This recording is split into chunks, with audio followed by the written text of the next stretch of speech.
Vote ঘোষণা হওয়ার আগে বঙ্গে আসছে কেন্দ্রীয় বাহিনী। শনিবার অর্থাৎ 28শে ফেব্রুয়ারি চূড়ান্ত ভোটার তালিকা প্রকাশ করবে নির্বাচন কমিশন। ঠিক পরের দিনই অর্থাৎ রবিবার 240 কোম্পানি বাহিনী বাংলায় এসে পৌঁছাবে বলে খবর। ভোট ঘোষণা হওয়ার আগেই বঙ্গে আসছে কেন্দ্রীয় বাহিনী। শনিবার অর্থাৎ 28শে ফেব্রুয়ারি চূড়ান্ত ভোটার তালিকা প্রকাশ করবে নির্বাচন কমিশন। ঠিক পরের দিনই অর্থাৎ রবিবার 240 কোম্পানি বাহিনী বাংলায় এসে পৌঁছাবে বলে সূত্রের খবর। ইতিমধ্যে কোথায় কোথায় এই বাহিনী মোতায়েন করা হবে সেই সংক্রান্ত তালিকাও কমিশন চূড়ান্ত করে ফেলেছে বলে জানা যাচ্ছে। সবথেকে বেশি বাহিনী মোতায়েন হচ্ছে পূর্ব মেদিনীপুরে। মোতায়েন হবে 14 কোম্পানি বাহিনী। এরপরেই রয়েছে কলকাতা এবং মালদা। এই দুই জায়গাতেই 12 কোম্পানি করে বাহিনী মোতায়েন করা হবে বলে খবর।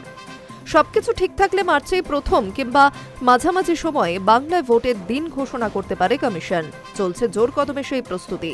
কিন্তু তার আগে রাজ্যের মানুষের নজর রয়েছে এসআইআর তালিকায়, রয়েছে আতঙ্ক। চূড়ান্ত ভোটার তালিকা প্রকাশ হলে রাজ্যের বিভিন্ন জায়গায় অশান্তির আশঙ্কা রয়েছে। যদিও ভোটের আগে আইন শৃঙ্খলা সহ একাধিক বিষয় নিয়ে দফায় দফায় রাজ্য পুলিশ প্রশাসনের সঙ্গে বৈঠক করেছেন রাজ্যের মুখ্য নির্বাচনী আধিকারিক মনোজ আগরওয়াল, যেখানে স্পষ্ট জানিয়ে দেওয়া হয়েছে বাহিনী আসলে কোনোভাবেই তা বসিয়ে রাখা যাবে না। এমনকি দ্রুত রুট মার্চ করতে হবে বলেও নির্দেশ দেওয়া হয়েছে। পাশাপাশি কোথায় কোথায় বাহিনীকে মোতায়েন করা হবে সেই তালিকাও চূড়ান্ত করা হয় বলে কমিশন সূত্রে খবর।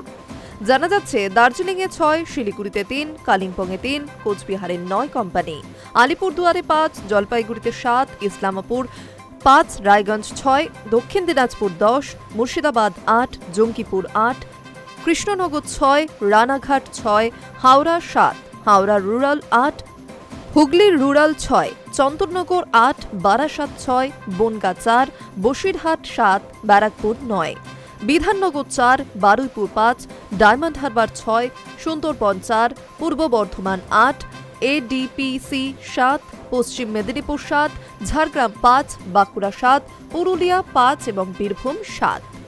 বলে রাখা প্রয়োজন, গত কয়েকদিন আগে নির্বাচন কমিশনের নির্দেশ মেনে স্বরাষ্ট্র মন্ত্রক থেকে রাজ্যের মুখ্য সচিব, স্বরাষ্ট্র সচিব এবং রাজ্য পুলিশের ডিজিপির কাছে একটি চিঠি পাঠানো হয়, যেখানে ভোটের আগে প্রাথমিকভাবে 480 কোম্পানি কেন্দ্রীয় বাহিনী মোতায়েনের কথা জানানো হয়েছে। চিঠিতে জানানো হয়, প্রথম দফায় 240 কোম্পানির মধ্যে সিআরপিএফ জওয়ান থাকবে 110 কোম্পানি, বিএসএফ থাকছে 55 company, CISF 21 company, ITBP 27 company ও এসএসবি 27 কোম্পানি। বাকি 240 কোম্পানি আধা সেনা আসবে 10ই মার্চ। সেই সময় রাজ্যে আসবে 120 company CRPF, 65 company BSF, 16 company CISF, 20 company TIBP, 19 company SSB. Hi news network.